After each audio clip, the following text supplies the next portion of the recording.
राजस्थान के चित्तौड़गढ़ के किलों का इतिहास बड़ा ही रोचक है। यहाँ के किलों को सिर्फ यहाँ के राजपूतों की बहादुरी के लिए नहीं जाना जाता, बल्कि इसे जाना जाता है यहाँ की सुंदर रानी पद्मावती या पद्मिनी के लिए। रानी पद्मावती के जौहर की कहानी वीरता, त्याग, त्रासदी, सम्मान और छल को दिखाती है। रानी पद्मिनी अपनी सुंदरता के लिए समस्त भारत देश में प्रसिद्ध थीं। वैसे ऐसा कोई ऐतिहासिक प्रमाण नहीं है कि रानी पद्मिनी वास्तव में अस्तित्व में थीं या नहीं। पद्मावत एक कविता थी जिसे मलिक मोहम्मद जायसी ने 1540 ईस्वी में लिखा था, जिसमें पहली बार पद्मावती के बारे में लिखित दस्तावेज मिले थे, जो कि लगभग उस घटना के 240 सालों के बाद लिखा गया था। पद्मावती, रावल रतन सिंह और अलाउद्दीन खिलजी तीनों का एक जीवन एक बिंदु पर आकर जुड़ जाता है। कुछ लोग पद्मावती को सिर्फ एक कहानी का एक पात्र ही मानते हैं। अलाउद्दीन के इतिहासकारों ने मुस्लिम शासक का राजपूताना में उस विजय को अपने पन्नों में जगह दी है, ताकि वे सिद्ध कर सकें कि राजपूताना राज्य में सुल्तान ने विजय प्राप्त की थी। रानी पद्मावती राजा गंधर्व और रानी चंपावती की बेटी थी, जो कि सिंगल कबीले में रहा करती थी। पद्मावती के पास एक बोलने वाला तोता हीरामणि भी था, जो उनके बेहद करीब था। पद्मावती बहुत सुंदर राजकुमारी थीं, जिनकी सुंदरता के चर्चे दूर दूर तक थे। पद्मावत कविता में कवि ने उनकी सुंदरता को बहुत ही अच्छे ढंग से प्रस्तुत किया है। पद्मावती के लिए उनके पिता ने एक स्वयंवर आयोजित करवाया, जिसमें देश के सभी हिंदू राजा राजपूतों को आमंत्रण भेजा गया।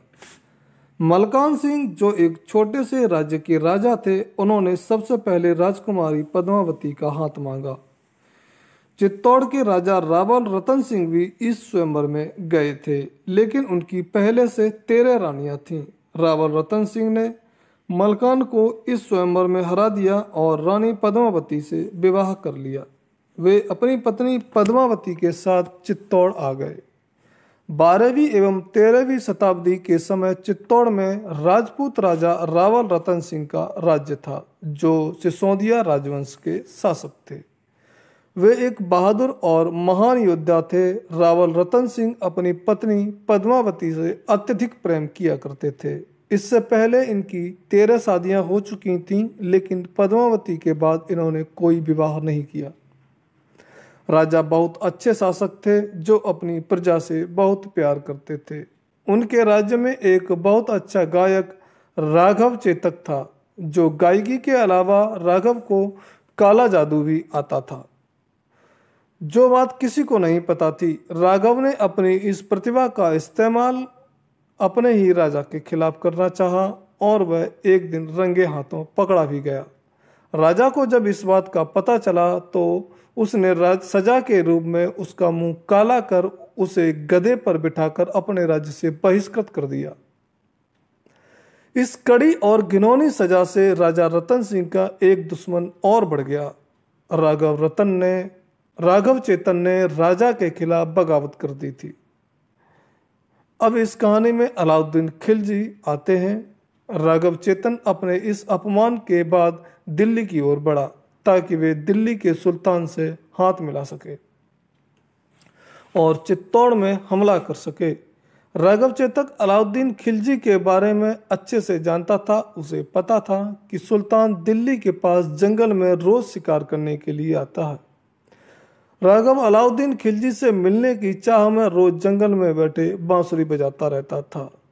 एक दिन राघव की किस्मत ने पलटी खाई। उसने अलाउद्दीन खिलजी के जंगल में आते ही सुरीली आवाज में बांसुरी बजाना शुरू कर दिया। इतनी सुंदर बांसुरी की आवाज जब अलाउद्दीन खिलजी और उसके सैनिकों के कानों में पड़ी तो सब आश्चर्यचकित हो गए।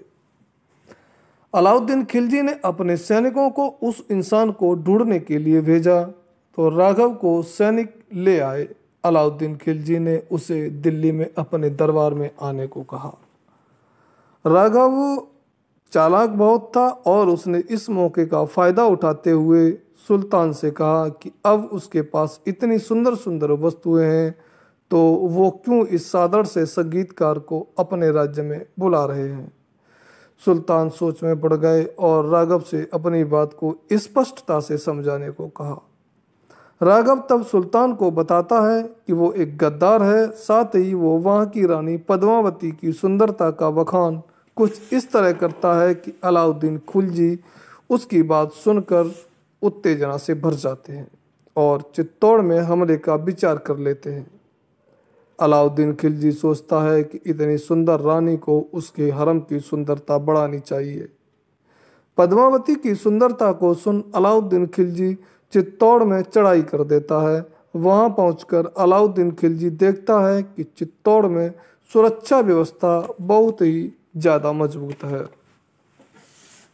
वो निराश हो जाता है, लेकिन पद्मावती को देखने की उसकी चाह बढ़ती जा रही थी, जिस वजह से वो रावल रतन सिंह को एक संदेश भेजता है और बोलता है कि वो रानी पद्मावती को एक बहन की हैसियत से देखना चाहता है। किसी औरत से मिलना चाहना, ये बात किसी राजपूत को बोलना शर्म की बात माना जाता है। उसकी रानी को बिना पर्दे देखने की इजाज़त किसी को नहीं होती। अलाउद्दीन खिलजी एक बहुत ताकतवर शासक था, जिसके सामने किसी को ना कहने की हिम्मत नहीं थी। हताश होकर रतन सिंह सुल्तान के रोष से बचने और अपने राज्य को बचाए रखने के लिए उसकी यह बात मान लेते हैं। रानी पद्मावती अपने राजा की बात मान लेती है, लेकिन उनकी एक शर्त होती है कि सुल्तान उन्हें सीधे नहीं देख सकते, बल्कि वे उनका आईने में प्रतिबिंब देख सकते हैं। अलाउद्दीन खिलजी उनकी इस बात को मान जाते हैं और दोनों एक निश्चित समय पर एक निश्चित विशेष तैयारी के साथ एक विशेष स्थान पर पहुंच जाते हैं। खिलजी अपने सबसे ताकतवर सैनिकों के साथ किले में जाते हैं और जो किले के गुप्त रूप से देख रेख भी करते हैं। अलाउद्दीन खिलजी पद्मावती को आईने में देख मदहोश ही हो जाता है और निश्चय कर लेता है कि वो उसको पाकर ही रहेगा। अपने शिविर में लौटते समय रतन सिंह उनके साथ आते हैं, तो खिलजी उस मौके का फायदा उठा लेता है और रतन सिंह को अगवा कर लेता है। वो पद्मावती एवं उनके राज्य से राजा के बदले रानी पद्मावती की मांग करते हैं। संगारा चौहान राजपूत जनरल गोरा और बादल ने अपने राजा को बचाने के लिए सुल्तान से युद्ध करने का फैसला लिया। पद्मावती के बाद पद्मावती से मिलकर दोनों सेनापति एक योजना बनाते हैं। यह योजना के तहत वे खिलजी को संदेश भेजते हैं कि रानी पद्मावती उनके पास आने के लिए तैयार है। अगले दिन सुबह 150 पालकी खिलजी के शिविर की ओर पलायन करती हैं। जहां राजा रतन सिंह को रखा गया था, उससे पहले से पालकी रुक जाती है। खिलजी के सभी सैनिक और रतन सिंह जब ये देखते हैं कि चित्तौड़ से पालकी आ रही हैं, तो उन्हें लगता है कि वो अपने साथ रानी पद्मावती को लेकर आए हैं। जिसके बाद सब राजा रतन सिंह को बहुत अपमानित करते हैं, सबको आश्चर्य में डालते हुए इन पालकियों से रानी या उनकी दासी नहीं, बल्कि रतन सिंह की सेना के जवान निकलते हैं, जो जल्दी से रतन सिंह को छुड़ाकर खिलजी के घोड़ों में चित्तौड़ की ओर भाग जाते हैं। गोरा युद्ध में पराक्रम के साथ लड़ता है, लेकिन शहीद हो जाता है, जबकि बादल राजा को सही सलामत किले में वापस लाने में सफल होते हैं। अपनी हार के बाद खिलजी क्रोध में आ जाता है और अपनी सेना से चित्तौड़ पर चढ़ाई करने को बोलता है। अलाउद्दीन खिलजी की सेना रतन सिंह के किले को तोड़ने की बहुत कोशिश करती है, लेकिन वो सफल नहीं हो पाते। इसके बाद अलाउद्दीन अपनी सेना को किले को घेर कर रखने को बोलता है। घेराबंदी के लिए एक बड़ी और ताकतवर सेना को खड़ा किया गया।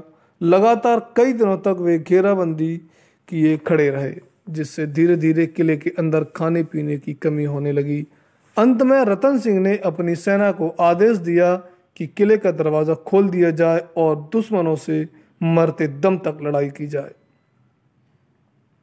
रतन सिंह के इस फैसले के बाद रानी हताश होती है। उसे लगता है कि खिलजी की विशाल सेना के सामने उसके राजा की हार हो जाएगी और उसे विजयी सेना खिलजी के साथ जाना पड़ेगा।